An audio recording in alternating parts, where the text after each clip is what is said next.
रात के अंधेरे में सुनसान सड़कों पर एक स्कूटी सवार आगे की तरफ बढ़ता जा रहा था। कुछ ही दूरी पर रोड में किसी ने बड़ी बड़ी कील लगा रखी थी। उसकी स्कूटी पंचर हो जाती है और वो परेशान हो जाता है। अरे यार, अब इतनी रात को मैं पंचर कहां बनवाऊं? मेरा घर भी बहुत दूर है, कैसे जाऊंगा मैं? वो इसी उलझन में पड़ा हुआ था कि एक सफेद कपड़ा पहने हुए मौलाना उसके सामने आ जाता है। उस मौलाना की दाढ़ी बहुत ही बड़ी हुई, आंखें भयानक, पैर उल्टे। स्कूटी पर सवार मुकेश उसे देखकर डर जाता है। उसने बचपन में सुना था कि भूतों के पांव उल्टे होते हैं और खासकर जो जिन्न होते हैं उनकी दाढ़ी बड़ी हुई होती है। और उस मौलाना में मुकेश को जिन्न नजर आया। क्या मदद कर सकता हूं मैं तुम्हारी? आप मेरी मदद कर सकते हो? मैं क्या मदद कर सकता हूं आपकी? मैं तो पंचर बनाने वाला हूं।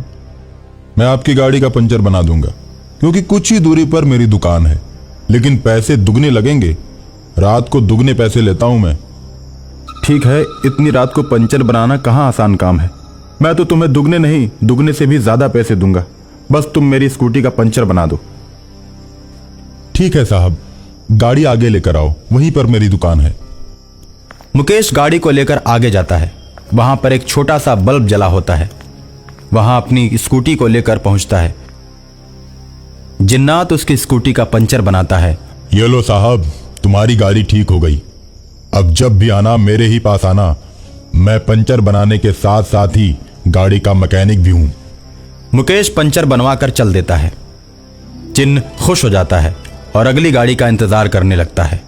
रास्ते में कील गड़ी होने के कारण सभी गाड़ियां पंचर हो जाती हैं और वो उनका पंचर बनाकर ऐसे ही पैसे कमाता रहता है। और एक दिन एक पुलिस की गाड़ी गश्त लगाती हुई उस रास्ते पर से आती है और पंचर हो जाती है। पुलिस पंचर बनाने वाले के पास जाती है। यार, कल ही मैंने नया ट्यूब लगवाया था, वो भी अच्छी कंपनी का। इतनी जल्दी पंचर कैसे हो गया? सोचने वाली बात है। साहब, रोड पर नुकीले नुकीले पत्थर हैं, अक्सर टायरों में घुस जाते हैं और गाड़ी पंचर हो जाती है। तब तो तेरी दुकान खूब चलती होगी। हाँ हाँ साहब, चलती तो है। पंचर बनाने वाला गाड़ी का पंचर बना तो देता है, लेकिन उसकी हवा भरने वाली मशीन खराब हो जाती है। हवा भरने वाली मशीन खराब होते ही पुलिस वाले कहते हैं, अब इसमें हवा कैसे भर पाओगे और हम लोग फिर कैसे जाएंगे? जिन्न अपना मुंह टायर के पास ले जाता है और मुंह से ही हवा भर देता है, जिसे देखकर पुलिस वाले आश्चर्य में पड़ जाते हैं। पहली बार मैंने ऐसा कारीगर देखा जो मुंह से फूंक कर गाड़ी में हवा भर दे। चल बेटा, अब तू भी गाड़ी में बैठ जा। अब तो थाने चलकर ही तुमसे सवाल जवाब करूंगा। रोड में कील ठोक कर सबकी गाड़ी पंचर करते हो और सबको परेशान करके पैसे कमाते हो। मेरे पास ऐसी शिकायतें 3-4 लोगों ने कर रखी हैं और यही देखने के लिए मैं इधर गश्त के लिए आया था और आखिर में तुम पकड़े ही गए। उसके बाद पुलिस उस पंचर वाले को बैठाकर थाने की तरफ ले जाती है, लेकिन बीच रास्ते में चलती गाड़ी से पंचर वाला कूद पड़ता है और भागने लगता है।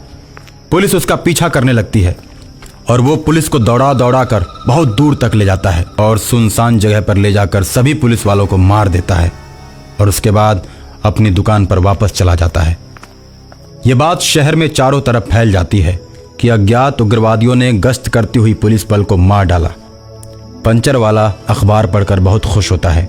एक तांत्रिक को जब इस घटना के बारे में पता चलता है तो गाड़ी चलाते चलाते पंचर वाले जिन्नात के पास पहुंच जाता है। अपने सामने तांत्रिक को देखकर जिन्नात भागने लगता है और तांत्रिक कहां रुकने वाला था। उसने बोतल का ढक्कन खोला और मंत्र पढ़कर जिन्नात की आत्मा को बोतल के अंदर कैद कर दिया। उसके बाद बोतल लेकर एसपी के पास पहुंच जाता है और कहता है, पुलिस बल को मारने के पीछे उग्रवादियों का हाथ नहीं, इसी पंचर बनाने वाले जिन्नात का हाथ है। इस अपराधी को मैंने बोतल में बंद कर दिया है। आप तो इस बात को नहीं मानते कि भूत प्रेत होते हैं। अगर आप कहें तो मैं अभी आपको दिखा देता हूँ। दिखाओ। सही बात हुई तो तुम्हें पुरस्कृत किया जाएगा, और अगर गलत बोलकर भ्रम फैलाया तो दंडित भी किया जाएगा। एसपी की बात सुनते ही तांत्रिक बोतल का ढक्कन खोल देता है। बोतल से धुआं निकलता है। जिन्नात प्रकट हो जाता है। बोतल के भूत को देखकर एसपी हक्का बक्का रह जाता है। एसपी को दिखाने के बाद तांत्रिक पुनः जिन्नात को बोतल के अंदर बंद कर देता है। एसपी तांत्रिक को पुरस्कार देकर विदा कर देता है और इस तरह पंचर बनाने वाला जिन सदा सदा के लिए मुक्त हो जाता है।